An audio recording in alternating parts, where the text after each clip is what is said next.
Fala, minhas lindezas climáticas! Meu nome é Amanda Costa e começa agora o Tem Clima Pra Isso?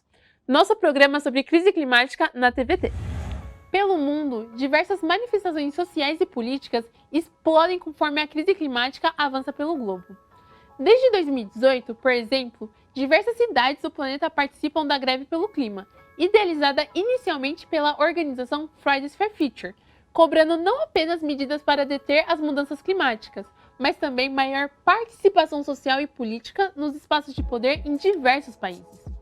Afinal, o quanto as populações estão incluídas para determinar o futuro climático de seus territórios, estados, países e do globo? No Brasil, por exemplo, nas eleições de 2018, apenas 73 mulheres, 125 negros e uma indígena foram eleitos, com uma faixa etária geral entre 51 e 60 anos de idade, em um universo de 513 deputados. Tal contexto expõe a fragilidade da participação política do país, restando aos jovens, às mulheres, aos negros e aos indígenas do Brasil apenas a rua como meio de cobrar mudanças diante da crise climática. O mundo precisa de mudanças e eu quero saber, a gente tem clima para isso? Tem Clima Pra Isso é uma colaboração entre a TVT e a agência Alma Preta Jornalismo. Vamos discutir os impactos da crise climática no cotidiano da população no contexto rural e urbano, sempre com um convidado especial e uma reportagem. Temos encontro marcado aqui na TVT toda semana e também nos canais do YouTube da Alma Preta e da TVT. Os endereços estão aí embaixo na sua tela. Para a nossa conversa de hoje, convidamos a Ana Sanches. Ela é doutoranda em Mudança Social e Participação Política na Escola de Artes, Ciências e Humanidades da USP e mestra em Ciência pela Faculdade de Saúde Pública da USP. A Ana pesquisa temas ligados à justiça e racismo ambiental, conflitos e desigualdades socioambientais com foco em comunidades periféricas e uso sustentável da água. Ana, seja muito bem-vinda! Oi, gente, obrigada pelo convite, é um prazer estar aqui. Bora com a gente, que hoje o programa tá uma lindeza! Vamos ver agora a nossa reportagem da semana. Eu sou a Ana Sanches, eu brinco que é meu nome de guerra, porque meu nome completo é Ana Cláudia Sanches Batista.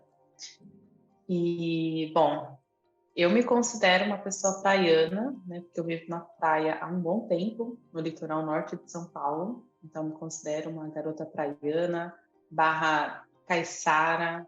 E aí, o meu estudo, especificamente, e ele ainda está em andamento, ainda está em construção, é exatamente tentar entender como que as pessoas, como que os movimentos sociais ou grupos, né, como eles se autodeterminam, estão se mobilizando para enfrentar as problemáticas ambientais, especificamente nas periferias e favelas de São Paulo. E o que eu posso contar, né, do que eu cheguei até agora, né, do que eu pesquisei, é exatamente alguns recortes, por exemplo, de gênero e de raça. Né? Então, quando eu estou ali, tanto olhando para a literatura quanto olhando para a prática, eu vou me entrelaçando nessa ideia de que quem está lutando são as pessoas da periferia, porque elas perceberam que se elas não se articulassem de alguma forma para enfrentar a problemática ambiental que inclui a crise climática, né, elas iriam morrer mais cedo e tão logo, muito antes do que elas gostariam. Então, a minha pesquisa ela tenta entender, um pouco de quais são as reivindicações nas periferias de São Paulo, o que eles estão fazendo, né, nesse enfrentamento e quem são as pessoas que estão nesse enfrentamento. Quando a gente olha assim, até que um pouco superficialmente para esses dados, a gente vê que são maioria mulheres, negras e mais jovens. Então, o que eu tenho tentado e eu espero conseguir é defender essa tese, né, de quem mais luta, né, quem mais sofre, né, que as periferias elas são muito impactadas, e é aí que eu trago o recorte do racismo ambiental, né, trazendo uma variação de autores acadêmicos, mas também ativistas, né, aquelas pessoas que não estão na academia, porque o que eu quero é exatamente fazer esse cruzamento. Tentar destruir um pouquinho esses muros da universidade para dizer o quanto esses saberes periféricos são importantes. Então, Ana, me conta, a gente tem clima para impedir a crise climática? Olha, Tem que ter clima, né? A gente vai ter que fazer esse clima. Eu acho que o clima vai vir exatamente da sociedade, né? A gente vai estar construindo esse clima, né? Clima de coletividade, clima de luta. E eu acho que a gente já tá fazendo, inclusive. Real, a gente precisa de cada vez mais pessoas se envolvendo nessa pauta. E no começo do programa, a gente viu que há uma baixa participação de jovens, mulheres, negros e indígenas na política nacional do nosso país. Então, de que forma isso afeta a luta por uma justiça ambiental efetiva? Nossa, pergunta de milhões, né, Amanda? Eu acho que são em várias frentes, né?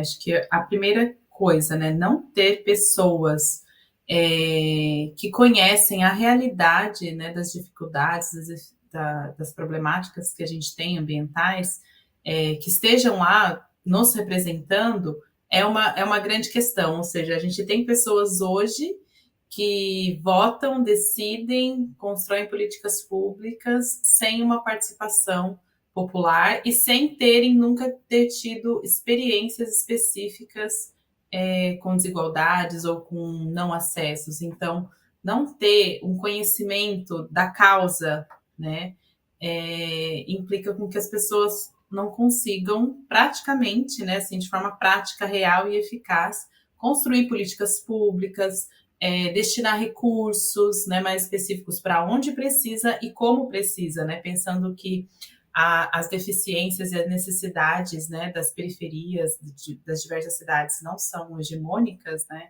então a gente precisa de pessoas desses territórios pensando para e com esses territórios, né, então não ter uma representação política, né, uma representatividade, um reconhecimento nos lugares de decisão impacta completamente nos acessos. Né? Mana, total. Eu costumo falar que a gente precisa votar em quem realmente vai nos representar. Eu, enquanto mulher preta da periferia da Zona Norte, da Brasilândia, como que eu vou buscar uma representatividade se eu olho para o nosso Congresso e apenas enxergo homens brancos, heterossexgêneros, mais experientes e que não entendem o que é uma realidade de uma periferia? O que é ser uma mulher? O que é ser uma mulher negra? E aí eu te questiono, a gente pode dizer também que essa mesma desigualdade na política é um dos fatores que potencializam a crise climática? Olha, eu acho que pela nossa vivência, o que a gente está vendo, né, principalmente no Brasil, o negacionismo, uma não praticidade nas atuações, me parece que sim. Né? Me parece que não ter mulheres negras, indígenas, pessoas periféricas nos representando com força e com poder político nos espaços de representação, sim, agrava a crise climática, porque as decisões que têm sido tomadas até o momento, os pensamentos, eles não têm sido eficazes, né? Por exemplo, pensando em São Paulo, que é de onde a gente fala, né? A gente tem que ter uma secretaria que cuide da pauta das mudanças climáticas, mas também algo que seja prático. Mas quem são as pessoas que estão nas secretarias? Né? Meio ambiente, verde, de mudanças climáticas, quais são as políticas municipais, né? Então, se as pessoas que estão passando por essas realidades, ou que passaram, que conhecem, e que foram também através, por exemplo, de cotas ou de outras possibilidades, entraram dentro de universidades, né, já estão se especializando para melhorar, né, traz essa vivência, mas traz também o conhecimento técnico. Se essas pessoas não estão nesses lugares para decidir, né, então a gente tem ali uma falsa ilusão de que propostas rasas, né, de solução, de acesso à água, por exemplo, de questões de planejamento urbano, esgotamento sanitário. Mana, total. E quando a gente pensa nesses principais impactados, a gente sabe que são as mulheres, as pessoas indígenas, que estão na linha de frente. E essa população tem propriedade e domínio para ocupar esses lugares, para levantarem esses discursos, para fazerem essas perguntas incômodas que muitas vezes vão ser essenciais para a gente construir uma política mais inclusiva. Agora a gente vai fazer uma rápida parada, mas não saia daí. No próximo bloco, vamos discutir como os nossos representantes atuais influenciam nas políticas para o clima.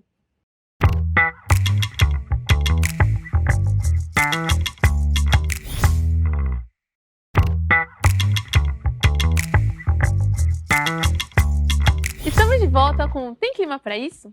Lembrando que nosso programa está também na internet. Fique ligado no YouTube da TVT e da Alma Preta para ter acesso. Hoje recebemos aqui no Tem Clima para Isso a pesquisadora da USP, Ana Sanches. Ana, você pode contar pra gente como que o governo federal atua e os governos anteriores lidaram com essa questão da participação política em relação ao clima? Olha, eu acho que a gente tem um histórico aqui no Brasil, né, que é bem delicado na questão quando a gente fala de meio ambiente, né, e participação social, né? Então, mesmo nos governos anteriores que a gente teve mais progressistas, melhores do que esse atual que a gente está vivendo, que é um regime fascista, né?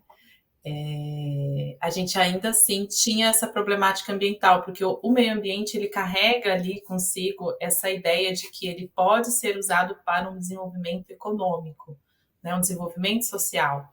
Então a gente tem uma herança colonial que explora o meio ambiente, né, historicamente, né? Então isso vem de outros governos que eram bem menos piores do que esse atual, mas ainda tínhamos problemáticas. É claro que a gente sempre teve pessoas importantes e boas trabalhando nessa pauta, nessa tentativa com o governo federal, mas ainda assim é algo que a gente precisa melhorar muito. Eu acho que para o próximo ano, né, para o próximo governo, por conta do contexto que a gente viveu, né, de desmatamento, de degradação, mas resumindo, né, eu acho que é isso. A gente tem um histórico, né, de não termos uma participação social tão forte, de não termos a pauta do meio ambiente olhada como algo que precisa, sim, de proteção, mas eu acho que eu acrescentaria aí, por conta também do que eu estudo, né, por conta do que eu tenho identificado. Pensar em meio ambiente e defesa de meio ambiente é pensar também a defesa de pessoas que cuidam do meio ambiente. Então, a gente está falando de pessoas indígenas, pessoas quilombolas, caiçaras, pessoas periféricas. Então, pensar em defender meio ambiente e pensar em proteger o meio ambiente, em garantir uma vida no futuro, é garantir agora, né? Garantir a vida dessas pessoas agora. Então, quando a gente pensa que o futuro é ancestral, né, a gente está falando de passado, presente e futuro. Então, o futuro também é agora. Então, garantir a vida dessas pessoas que estão aqui, vivendo agora, de uma forma digna, né, é o importante. Então, acho que eu complementei algumas coisas a mais do que você tinha respondido, mas eu acho que é isso, né? Pensando historicamente, temos um problema, mas daqui para frente, né, o que a gente pode fazer? Eu acho que agora o movimento negro, principalmente o movimento indígena, tem ganhado notoriedade, tem conseguido se fortalecer e tem conseguido ganhar um destaque ainda maior, né? Porque quem protegeu o meio ambiente historicamente foram as pessoas quilombolas, indígenas, as pessoas negras. E a gente nunca teve reconhecimento como uma corrente ambientalista, né? Quando a gente lê a literatura que fala sobre o meio ambiente, a gente tem outras ideias, né, embranquecidas sobre cuidado e sobre pauta ambiental, né? Então, sempre pensando num uso sustentável, mas esse uso para gerar um desenvolvimento, bem entre aspas, desenvolvimento para quem? Quem é que se desenvolveu durante todo esse tempo, durante todos esses anos, né? E quem é que está ainda aí ficando com problemáticas de oxigênio, água, sem a sua terra, sem a sua demarcação de terra, né? Então, temos um grande problema aí para resolver.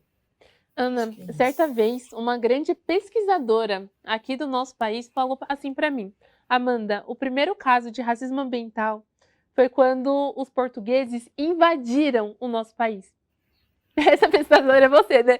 Então, acho que é isso. A gente precisa olhar o programa de frente. A gente precisa entender que, sim, o nosso país é um país racista, machista e que muitas vezes silencia as vozes das pessoas que estão realmente lutando para proteger a nossa biodiversidade e a nossa própria vida. A gente não pode esquecer que o Brasil é o 4º país que mais mata ambientalistas no mundo. Então, nós estarmos aqui trazendo essa pauta é um caso de revolução. E a revolução começa pelo conhecimento, que é isso que a gente quer passar um pouco para você que está assistindo a gente aí da sua casa. Mas, ó, daqui a pouco a gente vai ter o nosso último bloco. A gente vai fazer uma rápida parada, mas fique com a gente.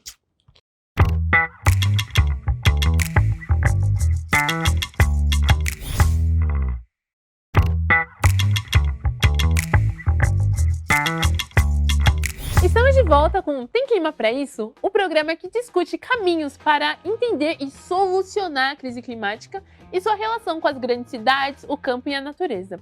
O Tem Clima Pra Isso também está na internet. Você pode assistir no canal da Alma Preta e no canal da TVT no YouTube. Ana, conta pra gente. Como podemos cobrar nossos representantes no nosso bairro e na nossa cidade em relação a melhores políticas ambientais e compensações pelas injustiças climáticas? Nossa, só pergunta de milhões aqui nesse programa hoje, hein? É a pergunta para solucionar a nossa vida. Eu acho que é aquele tipo de pergunta que não tem uma só resposta, né? Uma combinação de coisas, né? Uma combinação de questões. E eu acho que eu retomaria aí o que a gente falou aqui, né? Se questões ambientais, elas são de estudos sociais, eu acho que a gente precisa pensar dentro, né? Pensando na cidade, né? Todos os instrumentos que a gente tem para pensar as questões sociais, né? E todos os dados que a gente tem dessas questões sociais para poder, de fato, planejar uma política pública, como, por exemplo, o plano diretor da cidade, comitê de bacia hidrográfica, audiências públicas, né? Então, esses são os espaços, mas esses espaços, sem esses dados e sem os olhares racializados, acabam sendo vazios, esvaziados, né? Acabam sendo discussões rasas. Então, eu acho que uma boa forma da gente cobrar primeiro é a gente se aquilombando, né? A gente se articulando e buscando conhecimento, né? E também conhecimento crítico, mas também com um olhar crítico, né? Então, a questão que a gente vê hoje que a gente tem bastante jovens muito engajados, né? Na pauta ambiental, mas também na pauta racial, né? Então a gente vê aí movimentos negros, movimentos ambientais compostos majoritariamente por mulheres negras, né? Então, por exemplo, não sei se eu posso citar aqui, mas vou citar qualquer coisa, depois vocês cortam. Mas, por exemplo, o Perifa Sustentável, que é um espaço que eu conheci, por exemplo, de uma articulação de 3 mulheres negras, né, que foram pensar a sua realidade, né, que foram pensar o seu local. Então, isso é muito importante, né, quando a gente tem aí um poder crítico, né, e a gente vê a nossa própria realidade. Então, ter 3 mulheres negras como lideranças de um movimento social, né, que pensa raça, que pensa meio ambiente, que pensa gênero, né, isso é muito potente, isso é muito importante, né? Eu acho que historicamente também a juventude sempre foi ali tirada como alguém que não é pensante, como alguém que não é adequado, que é muito enérgico, ou que é sem noção, né? E quando a gente olha para o nosso passado, o movimento jovem ele teve uma grande importância. Eu acho que é importante a gente juntar, né, os conhecimentos. Então, a gente tem as pessoas mais velhas, né, os preto velho ali, as preta velha, que tem muito conhecimento dos nossos locais, dos nossos espaços, estão aí há muito tempo, né, na caminhada, né, os nossos passos vêm de longe. Quando a gente pensa nisso, a gente vê de muito antes da gente, mas como que esses pensamentos podem ser agrupados, né, a partir do que também a sociedade mudou, né? Então, juntar o que a gente já tem de conhecimento com o que a juventude traz agora de inovação, de energia, é muito potente, né? Então, ocupar esses espaços, né, de decisão, começando pela sua cidade, começando pelo seu bairro, é muito importante. Mas também ouvir, né, essas sabedorias que já estão aí na caminhada há algum tempo, também é muito importante. Então, eu acho que poderia pensar nesse recorte, sabe, de educação, participação, olhar crítico, né? E eu acho que fica também um recado aí para quem tem filhos, para quem tem sobrinhos, para quem lida com crianças, para quem é professor, professora, né? Para quem de alguma forma trabalha com educação ou com algum grupo social, como que a gente também tem esse dever ético de ensinar um pensamento crítico, né, para essas crianças. Então, conhecimento libertador, emancipatório, prático e eficaz, ele vai vir dessas relações, né, que nos disseram que não deveria ser harmoniosa, que não deveria ser afetuosa, né, que deveria ser rígida, Eu acho que a gente vem aí, se a gente quer, de fato, construir uma outra sociedade, né, começar em pequenos passos, a gente tem que começar a pensar também nesse afeto nas relações coletivas em que a gente vive. Exatamente, e acho que a partir do momento que a gente discute essas pautas, que a gente entende essa demanda, a gente consegue aprofundar o nosso conhecimento e a gente consegue sair da nossa bolha, entendendo que falar de clima é falar de vida, ou seja, quando você fala de alimentação, você está falando de vida, quando você fala de transporte, de saúde, moradia, e a gente precisa entender que nossa população tem direitos básicos que precisam ser cumpridos. E para a gente finalizar nosso programa, Ana tem uma pergunta que eu gostaria de fazer do meu coração para o seu coração. E a pergunta é: que presente você deixa para o presente? Olha, meu Deus, que é só pergunta de milhões aqui, gente. É aquela pergunta que a gente fala, meu Deus, o que eu vou deixar, né? Mas acho que é muito nesse lugar de trazer essa reflexão e entender que estamos num mundo caótico, mas a partir do momento que a gente se engaja, se articula e atua no coletivo, a gente pode construir novas possibilidades. Mas para construir novas possibilidades, a gente precisa entender o que a gente quer entregar. Seja uma relação mais afetiva, mais dengosa, mais amorosa, seja um bom dia para aquela pessoa que está assim, olhando com uma cara feia, ou seja o seu próprio estudo, seja a sua própria pesquisa. Não tem pergunta, não tem resposta certa ou errada. É o que vem no seu coração. Que presente você deixa pro presente? Olha, eu acho que, lembrando Marielle Franco aqui, né, uma grande ativista dos direitos humanos que até hoje não teve a sua morte investigada como deveria, né, até hoje não sabemos quem mandou matar Marielle, eu diria que eu deixo sementes, né, sementes aí para serem implantadas, para serem regadas e construídas. Eu deixo pequenas gotas, né, de construções que eu fiz a partir de outras coletividades e construções para que outras pessoas venham depois de mim e possam fazer germinar mais outras coisas, mais conhecimentos e mais afeto e algo mais bonito, mais coletivo, porque a gente também tem que entender que a gente é uma grande potência, é uma grande força, mas a gente vai de pequenos em pequenos passos, né? Então eu deixo aí talvez sementes, né, para serem germinadas, cuidadas e que possam florescer aí de alguma outra forma. Perfeita. E eu espero que esse programa também seja uma semente para você que está nos acompanhando, para que a partir dessas reflexões e dessas contextualizações, você também possa se envolver e participar do movimento climático. Ana, você arrasou, maravilhosa, agradeço muito sua presença e também agradeço a você que nos acompanha aqui na TVT ou no YouTube. O conteúdo desse programa estará disponível no YouTube da Alma Preta e da TVT.